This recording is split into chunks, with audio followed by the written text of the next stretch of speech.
जब से मैंने हरियाणा कल्चर के बारे में, रागनियों के बारे में सुना था, तो एक मैना कंपनी का नाम भी मैंने सुना था। हंसराज भाई साहब और राजेश ठुकराल जी, जो कि सोनोटेक कैसेट कंपनी के ओनर हैं, उनका बहुत बहुत धन्यवाद कि 25-30 साल से वो इस लाइन में जुड़े। मैं तो बहुत छोटा था जब मैं सुनता था रागनियाँ और अपने भजन, तो मुझे लगता था कि ये कहाँ से बनकर आते हैं। उन्होंने बहुत मेहनत की है अपने कल्चर को जिंदा रखने के लिए, और आज भी उनसे कहीं भी कोई भी मैं क्वेश्चन करता हूँ सर इस टाइप का कुछ होना चाहिए, इससे अपने कल्चर को बढ़ावा मिलेगा, तो वो तुरंत एग्री हो जाते हैं। अभी आज तक उन्होंने कोई ऐसा मना नहीं किया है। और अभी देखें कि उत्तर कुमार को लेकर उन्होंने काफ़ी फिल्में बनाई हैं। उत्तर भाई से भी मेरी काफ़ी बात होती है, तो वो कहते हैं कि यार हरियाणवी कल्चर एक ऐसा कल्चर है कि जिसको आदमी देखते ही पसंद करता है। हम चाहते हैं कि हमारी हरियाणवी फिल्म इंडस्ट्री उभर कर आए और एक अच्छा मुकाम हासिल करे।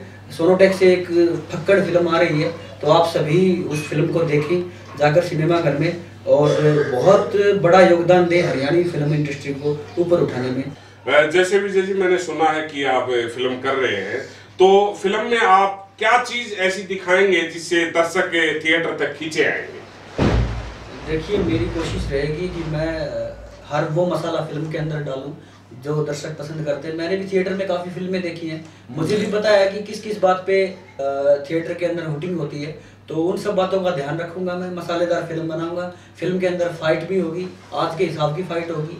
फिल्म के अंदर लव स्टोरी होगी, फिल्म के अंदर पारिवारिक मसला होगा, फिल्म के अंदर ट्रेजेडी, ड्रामा, एक मसालेदार, मैं ये कहूँगा कि पूरी तरह से एंटरटेनिंग फिल्म होगी। दर्शकों के पैसे पूरे होंगे, क्योंकि आज अगर सिनेमा में फिल्म देखते हैं तो कम से कम 200 या 300 रुपये खर्च होते हैं। तो मैं ये चाहूँगा कि अगर 300-400 रुपये कोई दर्शक अगर खर्च करता है तो उसके पैसे वसूल भी हों। हरियाणवी फिल्में अगर कहीं आकर के रुक जाती है तो प्रमोशन के कारण रुक जाती हैं। मैं चाहूँगा कि हरियाणवी फिल्मों का प्रमोशन हो, और मैं अपनी फिल्म का पूरी तरह से प्रमोशन करूँगा। इसके लिए कंपनीज का पूरा साथ चाहिएगा, इसके लिए दर्शकों का सहयोग चाहिएगा, इसके लिए अपनी पूरी यूनिट का मैं साथ चाहूँगा। विजय जी, मैं एक छोटी सी बात पूछना चाहूंगा कि मैडम बैथ बलेरो से आपने इस हरियाणा इंडस्ट्रीज में एंट्री की, और वहां से लेकर 70% आस्की तक का सफर आपने तय किया, तो पब्लिक ने आपको बहुत पसंद किया, आज हरियाणा का सुपरस्टार आपको बना दिया। अगर 70% आस्की इतनी बड़ी सुपर डुपर हिट हुई है, तो उसका श्रेय सबसे ज्यादा जाता है दर्शकों को, क्योंकि दर्शकों ने हमारी इस एल्बम को बहुत ज्यादा प्यार दिया है, और हमेशा ही मुझे तो प्यार दिया है। पहले क्या था कि पंजाब और बॉलीवुड हमारी शादियों में छाया रहता था। आज कम से कम हम लोगों की मेहनत से ऐसा दौर तो आ गया है कि हमारी शादी में कम से कम हमारे गाने तो बजते हैं। ठीक बात। हमें ऐसा महसूस तो होता है, गर्व महसूस होता है उस टाइम पे कि हरियाणा ने कुछ तरक्की तो की है। हट जाता वो बहुत बड़ा हिट रहा था, मैडम बैठ बलेरो बहुत बड़ा हिट रहा था, केड़े जुलर से बहुत बड़ा हिट रहा, ढोल कुएं में लटके, बहुत सारे ऐसे गाने हैं। और इसमें कंपनीज का भी बहुत बड़ा हाथ है कि हम लोगों पर वो विश्वास करते हैं, पैसा लगाते हैं। सोनोटेक कंपनी एकमात्र ऐसी कंपनी है जो कलाकार को ये कहती है कि भाई अच्छा काम करो, पैसे की चिंता मत करो। मुझे गर्व है कि मैं हरियाणा की मिट्टी में पैदा हुआ हूँ, और मुझे अपने छोटे भाई विजय के ऊपर भी बहुत गर्व है।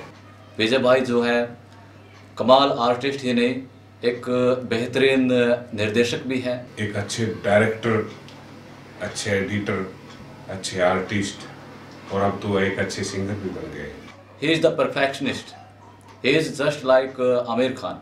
जिस तरह आमिर जी हैं हर काम को एक सधे हुए कदम के साथ करते हैं, उसी तरह विजय भाई जो है वो एक बेहतर ढंग की एल्बम बनाते हैं। जब 70% आस्की के लिए मेरा रोल फाइनल हुआ था तो मैं बहुत नर्वस था उस टाइम पे, क्योंकि पहली बार मैं कैमरा फेस कर रहा था। विजय भाई साहब ने मुझे बहुत हौसला दिया। दोबारा से विजय भाई साहब ने बोला कि भाई उसका नेक्स्ट पार्ट करेंगे 70% आस्की का, तो उसका सीक्वल बनाएंगे। 70% आस्की में आपने देखा कि विकी सिहाग जी का जो करैक्टर था वो था कि वो बोतल पीवे गाड़ा में तोड़ा रहे अंगड़ाई, ऐसा कुछ था। उसमें मेंशन नहीं किया गया था कि वो करता क्या है, काम क्या है उसका।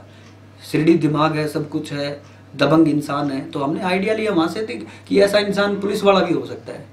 जैसा कि आपने देखा, मैं अंग्रेजी पढ़ी लिखी, काफ़ी कल्चरड सॉन्ग है। इसको करने के लिए हम गांव में गए और वहाँ की लेडीज़ ने मुझे काफ़ी सपोर्ट किया कि मैं कैसे उस रोल को निभाऊं, कैसे गांव की लेडीज़ होती हैं, कैसी बहुएं होती हैं, कैसे वो नखरे करती हैं अपनी सास के साथ, अपने ससुर के साथ कैसे। तो वो सब मैंने किया और उनका बहुत बहुत धन्यवाद। तो गांव के अंदर इतनी भीड़ भाड़ इकट्ठा हो गई हम लोगों को देखने के लिए, बहुत अच्छा लग रहा था। गांव की औरतें मुझे आशीर्वाद दे रही थी, अपना बेटा कह रही थी, तो मुझे बहुत अच्छा लगता है जब कोई मुझे इस तरह से आशीर्वाद देता है। मैं भी उनके पाँव छूता हूँ, मुझे बहुत अच्छा लगता है। मैं अपने कल्चर से जुड़ा हुआ इंसान हूँ, अपनी मिट्टी से जुड़ा हुआ इंसान हूँ। उस टाइम पे मेरी आंखों में पानी भी आ जाता है कि लोग इतना प्यार करते हैं। इतनी ज्यादा भीड़ होगी कि हम 1 घंटे का हमारा काम था, वहां पर हमें पूरा दिन लग गया।